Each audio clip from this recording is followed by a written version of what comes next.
এই যে অচেনা কুকুরটা বিকেল হইতে আমার সাথে আমার কাছে ঘুরছে। আমি মনে করছি এমনিতেই আসছে। ও গভীর রাতে আমি যখন বাসায় যাই তখন যে কাহিনীটা করছে সেটা দেখেন। আমার গুরুর মাজার শরীফ, ও আমাকে রাস্তা থেকে ধরে নিয়ে, ওই দেখেন আমার আগে, আমি রোডের এই পাশে, সে আমাকে এই মাজারের দিকে নিয়ে যাচ্ছে। কষ্টে আমার বুকটা ফেটে যায়। কি, কোথায় যাব? এই দেখেন, তো এই যে আমার গুরুর মাজার ভাঙছে, সেই মাজারের দিকে আমার এই কুকুরটাই নিয়ে যাচ্ছে।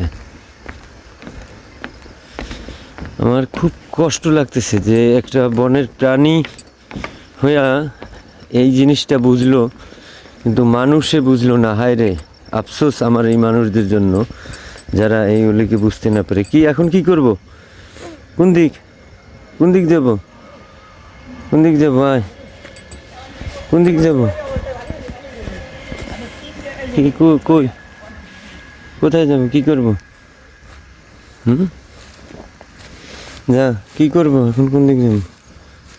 যা, দেখেন দেখেন, ওই যে রওজার দিকে নিয়ে যাইতেছে, গুরুর মাজারের দিকে। এই দেখেন, এই আইনে আমারে দেখায়, এই কুকুরটায় নিয়ে এসে আমাকে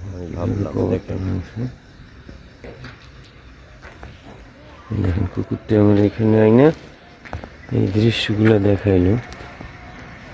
খুব খারাপ লাগে। এই যে অচেনা, তো আপনারাই দেখলেন। এখন বলেন, উনি কি, মায়া লাগছে আমার খুব।